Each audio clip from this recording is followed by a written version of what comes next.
नमस्कार, good luck tips में आप सभी का स्वागत है। आपके साथ मैं हूं मेघा कौशिक और हमारे साथ स्टूडियो में मौजूद हैं जाने माने ज्योतिषाचार्य पंडित मुकेश शास्त्री जी। पंडित जी बहुत बहुत स्वागत है। जय श्री कृष्ण, जय माता की। Very good morning to all. तो पंडित जी आपसे जानना चाहेंगे आज कि किस तरह से हमें ये पता चले कि हमारा जो संतान है या जो दर्शक हैं वो कैसे पता करें कि उनके जो बच्चे हैं वो कैसे निकलेंगे, किस तरह से निकलेंगे। लेकिन सबसे पहले शुरुआत करते हैं आज के शुभ संयोग की। गुड लक टिप कार्यक्रम के सभी दर्शकों के ऊपर भगवान श्री हरि का, माँ लक्ष्मी का, माँ बगलामुखी का आशीर्वाद और कृपा दृष्टि हमेशा बनी रहे। आप सभी का कल्याण हो। आज आपके पसंदीदा शो गुड लक टिप्स में हम बताएंगे आपने पिछले जन्म में ऐसे कौन से काम किए हैं, ऐसे कौन से कार्य किए हैं, क्या पाप किए हैं, क्या पुण्य किए हैं, जिससे इस जन्म में आपको आज्ञाकारी या नालायक पुत्र या पुत्री प्राप्त हुई। तो जल्दी से कागज कलम लेकर बैठ जाइए, लिखते जाइए, अपने पिछले कर्मों को समझते जाइए जो इस जन्म में आप भोग रहे हैं। इस तरह की महत्वपूर्ण जानकारी सिर्फ और सिर्फ आपके पसंदीदा news channel first India news Rajasthan के आपके पसंदीदा शो गुड लक टिप्स में ही दी जाती है। प्रतिदिन देखिए इस शो को और आज पूरा शो देखिएगा। बहुत महत्वपूर्ण जानकारी आज मैं आपको देने का प्रयास कर रहा हूँ। शुरुआत करते हैं आज के शुभ संयोग के साथ। दोस्तों, आज बुधवार का दिन है, दिनांक 23 दिसंबर सन 2020। मार्गशीर्ष मास के शुक्ल पक्ष की आज नवमी तिथि है। आज महानंदा नवमी मनाई जाएगी। श्री हरि जयंती आज के दिन ही मनाई जाएगी। आज ऐसे दुर्लभ संयोग पर कमल नयन वाले भगवान विष्णु, भगवान श्री गणेश, माँ लक्ष्मी का पूजन करने से व्रत करना, उपाय करना आप सभी दर्शकों के लिए श्रेष्ठ रहेगा। आज महानंदा नवमी का व्रत करने से सभी प्रकार के रोग, चाहे कितने ही गंभीर बीमारी क्यों नहीं हो, त्वचा से संबंधित हो, आंखों से संबंधित हो, हृदय से संबंधित हो, सर्वाइकल हो, आर्थराइटिस हो, इन सभी बीमारियों से, सभी प्रकार के शारीरिक कष्टों से, कोरोना जैसी बीमारी के खतरे से आपको छुटकारा मिल सकता है। यही नहीं, आज महानंदा नवमी का व्रत रखने से घर में सुख, शांति, समृद्धि आती है। आज महानंदा नवमी के दिन व्रत करना और पूजा करने से घर के सभी सदस्यों का दुख और कलेश खत्म होता है। महानंदा नवमी व्रत के मनुष्य को न केवल भौतिक सुख मिलते हैं बल्कि मानसिक शांति भी मिलती है। अगर आपको ऐसा लगता है कि आपके घर में माँ लक्ष्मी नहीं आ रही है, दरिद्रता आपके घर में विराजमान है, गरीबी आपके घर में विराजमान है, अगर माँ लक्ष्मी कभी कभी भूले भटके आ भी जाती है तो ज़्यादा देर तक आपके घर व्यापार में टिकती नहीं है, तो आज आप महानंदा नवमी का व्रत जरूर करें।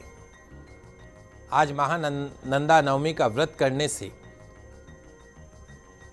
लक्ष्मी का ध्यान करने से निश्चित तौर पर माँ लक्ष्मी आपके व्यापार में, आपके घर में परमानेंट निवास करेगी। सुख, शांति, समृद्धि आएगी जो आने वाली पीढ़ियों के लिए भी लाभदायक रहेगी। जी, और पंडित जी अब विशेष पूजन विधि आपसे जानना चाहेंगे। जैसा कि मैंने कहा कि आज महानंदा नवमी है, तो आज भगवान श्री विष्णु का, भगवान श्री गणेश का, माँ लक्ष्मी का हल्दी मिश्रित जल से, पंचामृत से अभिषेक कीजिएगा। विधिवत पंचोपचार पूजन कीजिएगा। मंदिर में शुद्ध देशी घी का दीपक प्रज्वलित कीजिएगा।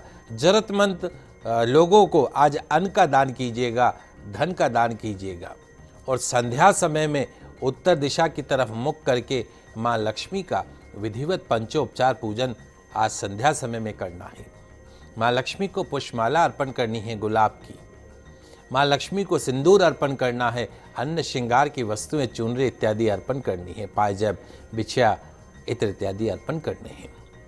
माँ लक्ष्मी को लाल रंग के वस्त्र पहनाने हैं।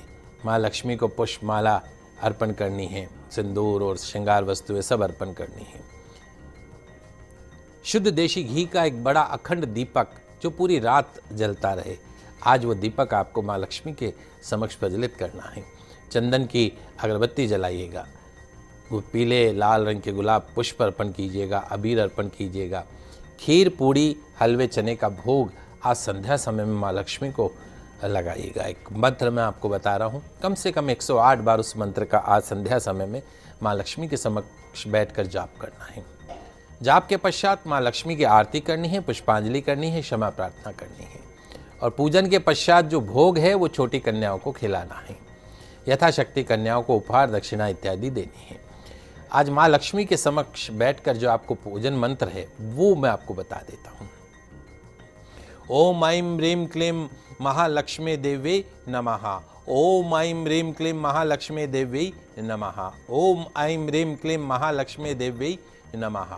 ओम ऐं ह्रीं क्लीं महालक्ष्मी देवी नमः। तो जो भी भक्त आज नाना प्रकार के उपचारों से भक्ति पूर्वक भगवान श्री विष्णु, भगवान श्री गणेश, माँ लक्ष्मी की पूजन अर्चन करेंगे, उनके विघ्नों का, कष्टों का सदा के लिए नाश होगा।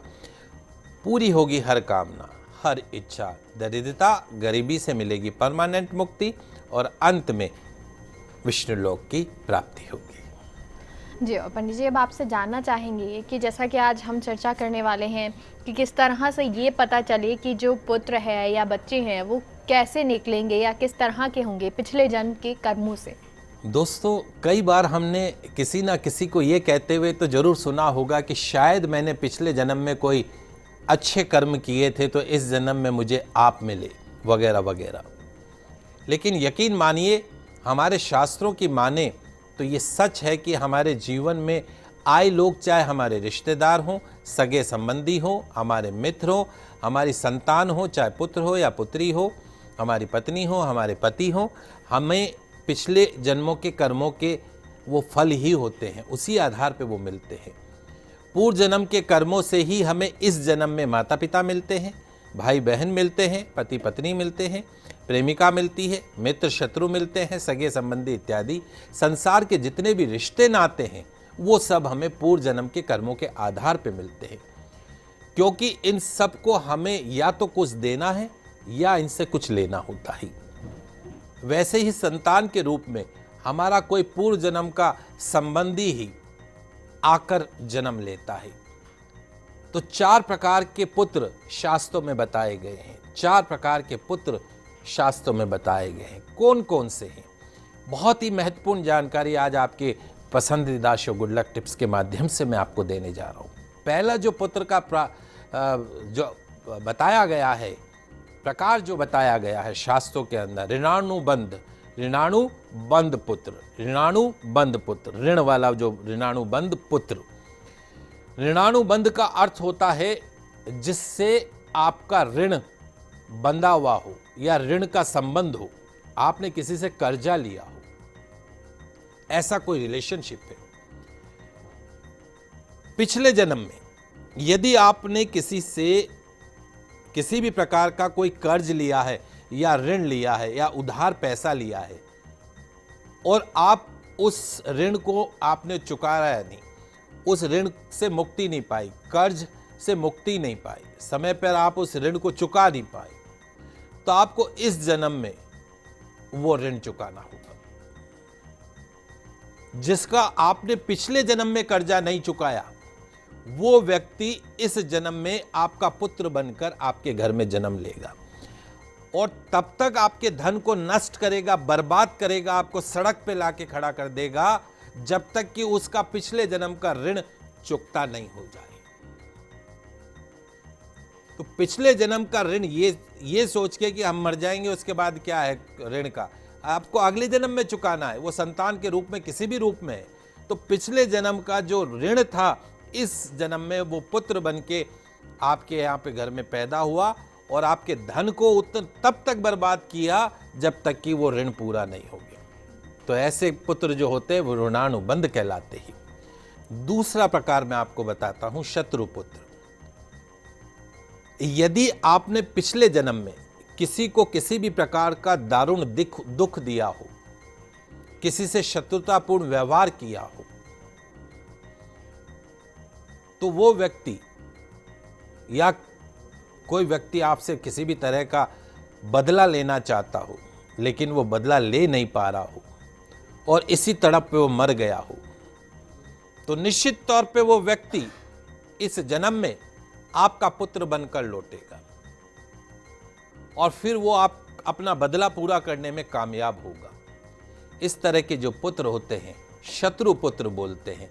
कई बार आपने सुना होगा कि बेटा जो है वो पिता को मारता है, बेटा जो है वो पिता की हत्या कर देता है, बेटा जो है वो उसको अपने पिता को देखते ही गुस्सा आने लग जाता है कि तुम मेरे पिता कैसे हो।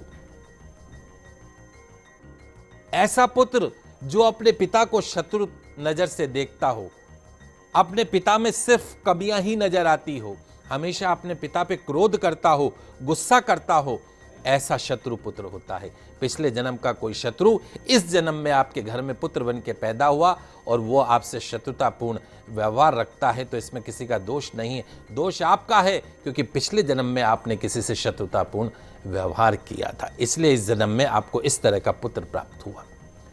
तीसरा पुत्र उदासीन पुत्र।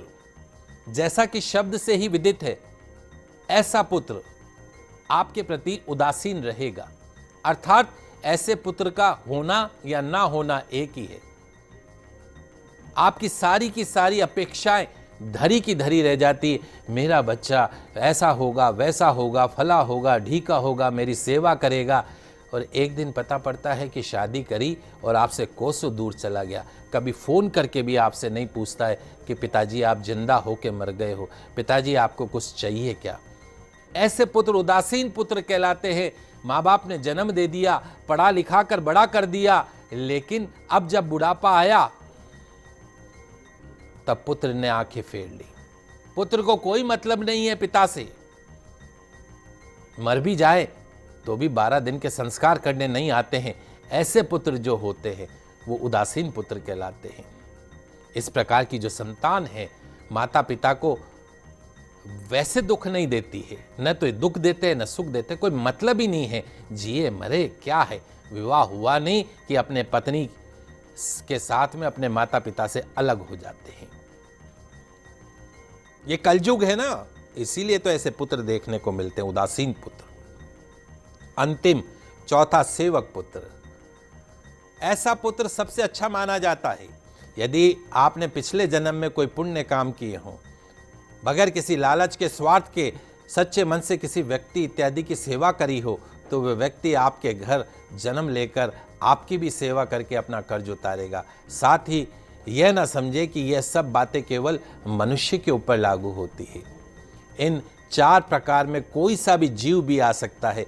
जैसे आपने किसी गौ माता की निस्वार्थ भाव से सेवा करी है, तो गौ माता आपके इस जन्म में पुत्र बन के आ सकती है, पुत्री बन के आ सकती है।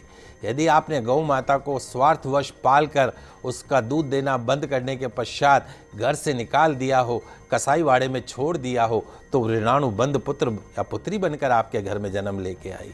यदि आपने किसी निरपराध जीव को सताया है, तो आपके जीवन में शत्रु बनकर आएगा। इसलिए जीवन में कभी किसी का बुरा नहीं करना दोस्तों, क्योंकि प्रकृति का नियम है, आप जो भी करोगे उससे वह आपको इस जन्म में या अगले जन्म में 100 गुना करके देगी। यदि आपने किसी को 1 रुपए दिया है, तो समझो आपके खाते में 100 रुपए जमा हो गए। यदि आपने किसी का 1 रुपए छीना है, तो समझो आपकी जमा राशि में से 100 रुपए निकल गए। जरा सोचिए ना, आप कौन सा धन साथ लेकर आए थे और कितना साथ में लेकर जाएंगे। जो चले गए आपके माता पिता, हमारे माता पिता जो अब दुनिया में नहीं है, जो चले गए, वो कितना सोना चांदी साथ लेकर गए हैं। मरने पर जो सोना चांदी धन दौलत बैंक में जो पड़ा था, घर में जो संभाल के रखा था, समझो वो व्यर्थ ही कमाया। औलाद अगर अच्छी है, लायक है, तो उसके लिए कुछ भी छोड़ के जाने की जरूरत नहीं है, खुद ही कमा खा लेगा। और अगर बिगड़ी हुई है, नालायक औलाद है, तो उसके लिए आप जितना मर्जी धन छोड़ कर जाओ, चंद दिनों में आपके जाने के बाद वो सारा धन बर्बाद करके ही चैन लेगा। आजकल की औलाद तो 11.5 महीने की बरसी भी नहीं करती है। जिस माँ बाप ने पाल पोस के बड़ा किया, उसकी बरसी भी 13वें दिन बरसी कर देते हैं कि कौन 11.5 महीने तक हर महीने का ये झंझट पालेंगे। 13वें दिन बरसी कर देते हैं। मैं, मेरा, तेरा सारा धन यहीं का यहीं धरा रह जाएगा दोस्तों, कुछ भी साथ नहीं जाना है तेरे मेरे साथ में। सिर्फ जाएंगी आपके हमारे साथ में तो दोस्तों सिर्फ नेकियां ही जाएंगी। इसलिए ये जो जमा पूंजी करने की आदत जो है, ये संतान से जो इतना मोह है कि मैं उसके लिए ये कर दूं, फला कर दूं, ढीका कर दूं, छोड़ दो ना दोस्तों। आप अपने ऊपर खर्चा करो, आप तीर्थ यात्रा करो, आप अपने हाथ से दान पुण्य करो। वो औलाद जिस दिन आपकी हमारी मृत्यु हो जाएगी, दूसरे दिन तो तिजोरी खोल के बैठ जाएंगे कि हमारे माँ बाप क्या छोड़ गए हमारे लिए। 11 दिन के काम उनके लिए बोझ बन जाते हैं। ऐसी औलाद के लिए क्या छोड़ के जाना, दान पुण्य करके जाओ, वही दान पुण्य आपके आगे काम आएगा और भगवान श्री हरि के चरणों में आपको स्थान दिलाएगा। जय श्री कृष्ण। तो पंडित जी आपने बहुत सारी जानकारी दी, बहुत बहुत शुक्रिया। आप सभी दर्शकों का आज का दिन मंगलमय हो, शुभ हो। जय श्री कृष्ण, जय माता की, जय श्री हरि। तो फिलहाल यहाँ रुकते हैं एक छोटे से ब्रेक के लिए, आप कहीं मत जाइएगा, जल्द लौटते हैं।